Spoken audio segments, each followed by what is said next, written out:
Hello and welcome to day number 3 of week 3 as we continue our journey through the Bible. We're more than halfway through Genesis as we're reading, what are we reading? Genesis 32 through 34. We're going to read Psalms 145 and Mark chapter 13. A lot of stuff to get to. We're going to probably read Psalm 145. It's a great psalm of praise. It's actually the final psalm that David writes. 145, of course, is the beginning of the end of the psalms, the last 5 or 6 psalms in the book. So we're gonna kind of cover just the Genesis and Mark stuff here today. But of course, obviously, read that Psalm 145. It's a great psalm. So we left off with Jacob, his wives, his servants, and his 11 boys, and they've left Laban, his father-in-law, finally after at least 14 years, if not more. So they've left, and they're on their way back to what will eventually become the Promised Land, and where Jacob will settle.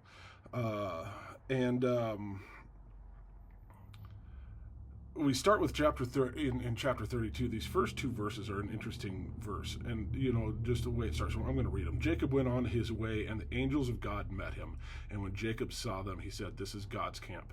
So he called the name of that place Mahanaim. I'm terrible at some of these words, so just kind of bear with me on a few of them. And then we go right into the story. So we don't really get a ton of information on these angels of God coming down to meet him. But I think this is kind of God's way through the Bible and through the literature of saying that God was with Jacob and with him as he was going on to this part of his journey and this part of his life. And then he knows he's getting close to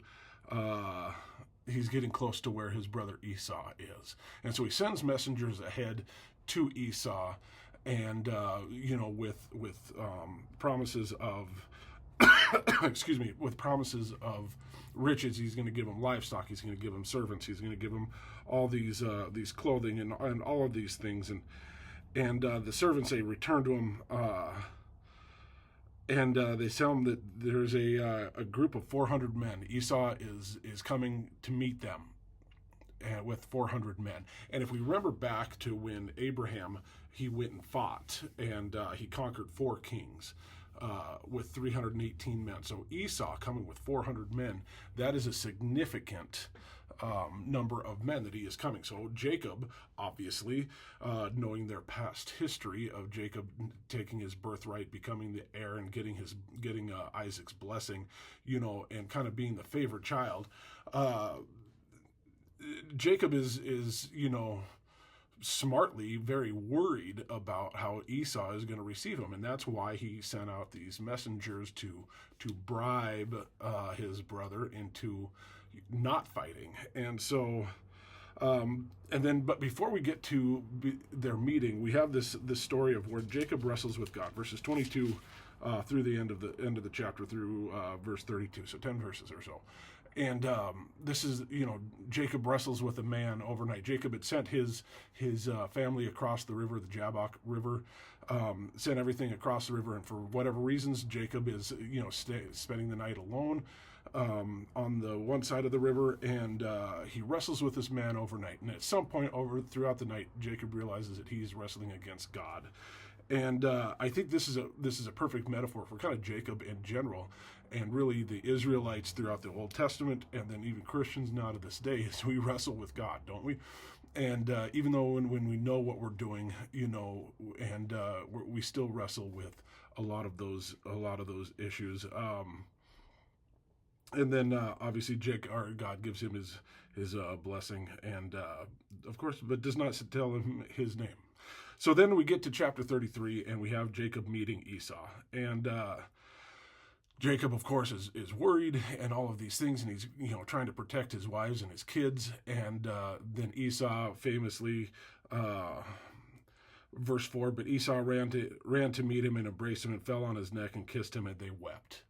And I think that is again, another great metaphor of, I look at this Jacob and Esau kind of thing as a great parallel to the story of the prodigal son, which of course we'll get to when we get to those chapters in the New Testament of, Jacob being kind of the prodigal son that had gone away and he'd done his thing and he'd gotten his, he had everything going for him, and Esau, had gone and done his thing, and Esau was the more powerful, as far as numbers. He could have wiped Jacob and his family out very easily.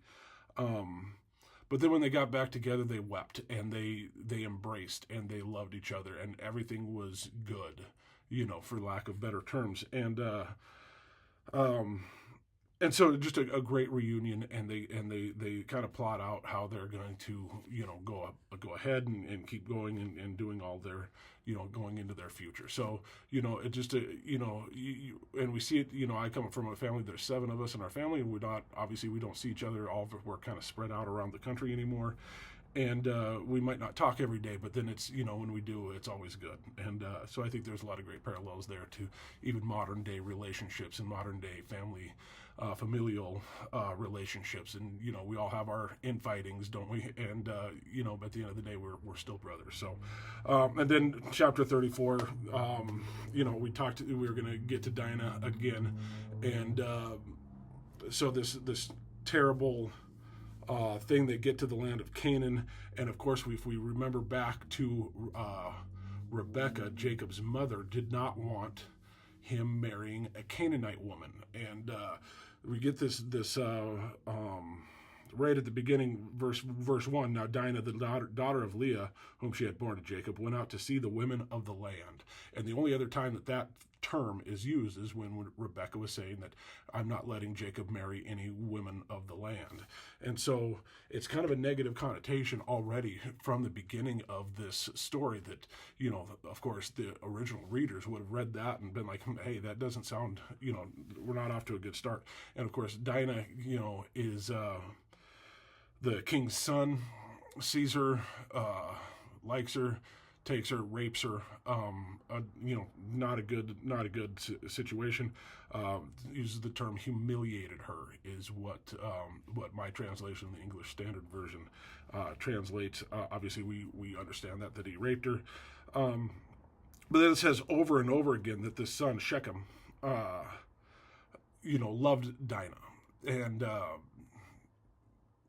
it kind of makes the point over and over again that he was doing this out of, in his mind he's doing it out of love, and he wanted to be with her. His soul was attracted to her, and all of these things, and he wants to do everything in his power to make things right. Well, first of all, don't rape her. That's obviously first and foremost, go about it the right way, and obviously the sons of Jacob are not happy, very much not happy. I have sisters. I can imagine, any one of us that have women that we love and care about,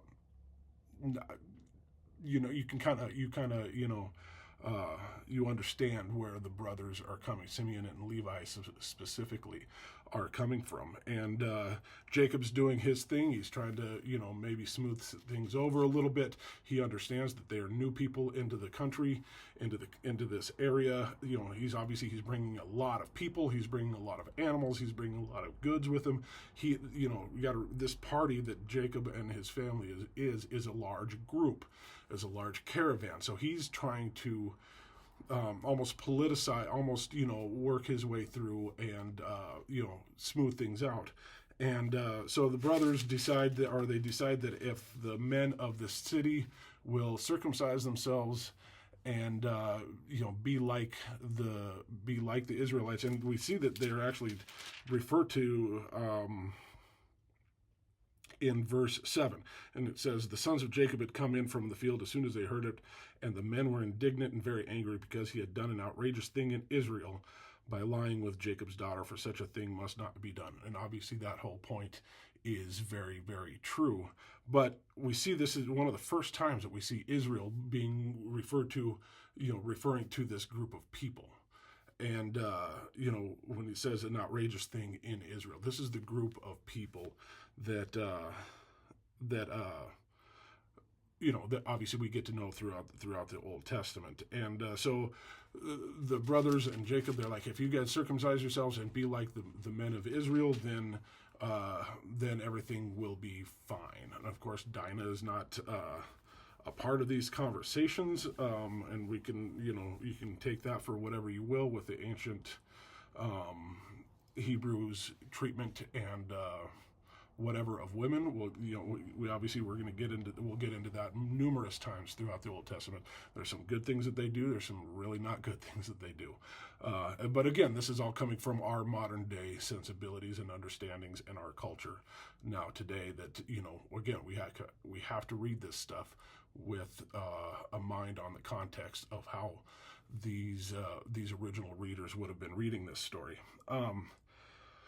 So the men of this city, they circumcise themselves. They say, "Hey, this is great. This new family is going to bring us all this wealth. They're going to bring all their daughters. They're going to bring their sons, and we're going to intermarry, and it's all going to be good."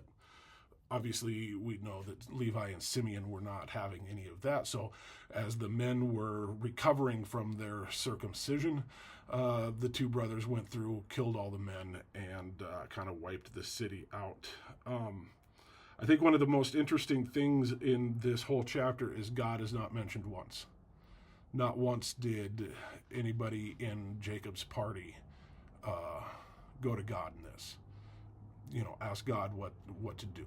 And I think it's very interesting that this is all done with human emotions, human reactions, and not taking God into, taking God's advice. And we see at the end of this verse, we're going to read verse 30.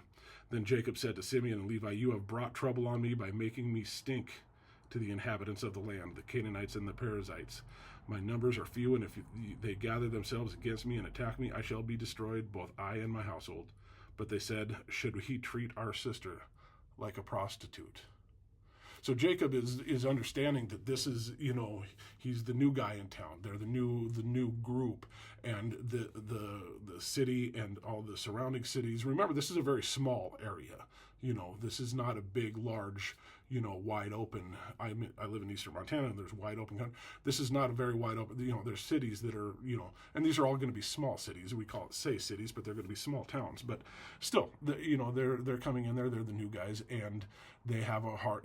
They could face a lot of trouble and a lot of backlash from the rest of these other cities. Could come out and destroy Jacob and the family, and all of this. So he's upset with his sons for doing this. And of course they have that's such a great response that they said, but they said, "Should he treat our sister like a prostitute?" And again, we have these moments where we have these ideas where, that women are, secondary citizens or whatever, but still these brothers are going out and they're going out and protecting their sister. And I think there's something to be said for that. So flip back to Mark chapter, where are we at? Mark chapter 13.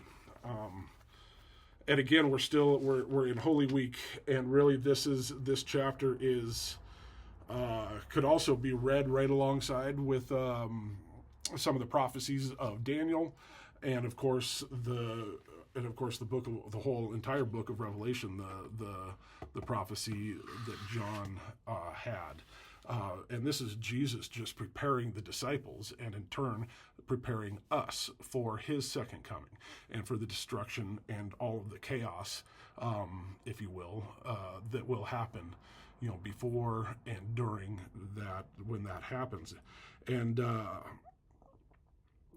so Jesus goes through these signs of the coming of the end of the age, and he says, many, verse 6, "Many will come in my name, saying, 'I am he,' and they will lead many astray. And then you will hear of wars and rumors of wars. Do not be alarmed. This must take place, but the end is not yet. For nation will rise against nation, and kingdom against kingdom. There will be earthquakes in various places, and there will be famines. There are but the beginning of the birth pains." And there's going to be a lot of struggle. And we're going to get a lot more into these end time prophecies and things like that when we get to Revelation, and obviously in some of the stuff in Ezekiel and in Daniel in the Old Testament. But then Jesus goes on, but in verse 9, but be on your guard, for they will deliver you over to councils, and you will be beaten in synagogues, and you will stand before governors and kings for my sake to bear witness before them. And the gospel must first be proclaimed to all nations. And so how I read this is we're going to hear of a lot of things going on, and we hear of a lot of things going on right now today. Obviously, anytime you open your phone or you turn on the TV or whatever it may be, remember that, and this is something we'll get into more in Revelation. Remember, at the end of the day, we win, right? If we're believers, we win, and there's something to be said, and we'll talk about it when we get to Stephen in Acts. The being a martyr, and if we're standing up for our faith, and if we are being condemned because of our faith, and praise the Lord, we live in America. I'm assuming most everybody that's watching this lives in America. Where we are not condemned for our faith, but if it ever comes to that, what better way to go, right? So going forward, verse 14, can be a tough one. But when you see the abomination of desolation standing where he ought not to be, then let those who are in Judea flee to the mountains. And in the middle of that it says in parentheses, let the reader understand. The abomination of desolation standing where he ought not to be, parentheses, let the reader understand. Then let those who are in Judea flee to the mountains.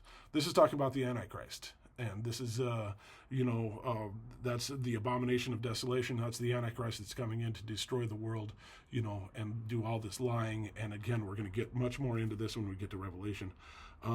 Standing where he ought not to be. This is when the Antichrist will be standing in the temple, and that's how we read that. And there's going to be, it's not going to be, for those that however it goes down, it's not going to be a fun time. But that's, again, we have to stand on our faith. And then verse 24, but in those days after the tribulation, the sun will be darkened and the moon will not give its light, and the stars will be falling from heaven, and the powers in the heavens will be shaken. And then they will see the Son of Man coming in clouds with great power and glory. And then he will send out the angels and gather his elect from the four winds and from the ends of the earth to the ends of heaven. Again, we win. So even, we don't even need to put this into terms of the end of times, into all those, into that idea. We can use this for if you're having a bad day. Excuse me. At the end of the day, Jesus is going to be there. Jesus is going to come back. Jesus is going to win. And then, of course, we see the lessons of the fig tree, and then maybe one of the more important things, and we see this all the time, and I swear it's getting worse and worse by the day, and maybe it's just because of the use of social media. How many TikTok accounts do you see, not necessarily conspiracy theories, it's just people saying that Jesus is coming back May 23rd, in 2029. No, but concerning verse 32, but concerning the day or the hour, no one knows, not even the angels of heaven, nor the Son, but only the Father. So you see anybody that's predicting that Jesus is coming back tomorrow or next week or next year or whatever, they don't know. Nobody knows. It says it very clearly right there. And so there's some interesting theological stuff there with verse 32, that the Son does not know. And we get into the idea of the Trinity. And only the Father knows when the Son will be coming back. The Son doesn't even know, and the angels. How I read that and how I understand that is, at times, and if you watched Sunday school from a couple weeks ago that's posted, that there's times when one member of the Trinity is lower, he's still God. But, there are things that are not always shared. So interesting conversations around there. But again, there's nothing to be scared of when we talk about these end time prophecies. And there's certainly nothing to be scared of when we get to Revelation. Or if it happens tomorrow, who knows? We don't know, obviously. There's nothing to be scared of. Jesus wins. God wins. We win. We get to go to heaven. So hope you guys enjoyed that. We're going to continue tomorrow, Genesis 35, 36, and 37. We're going to read Psalms 12, and we're going to continue in Mark as we get closer and closer to Jesus' death. We're going to get into some more some more stuff, including the Last Supper, and that's going to be in Mark chapter 14. So look forward to seeing you back here again tomorrow.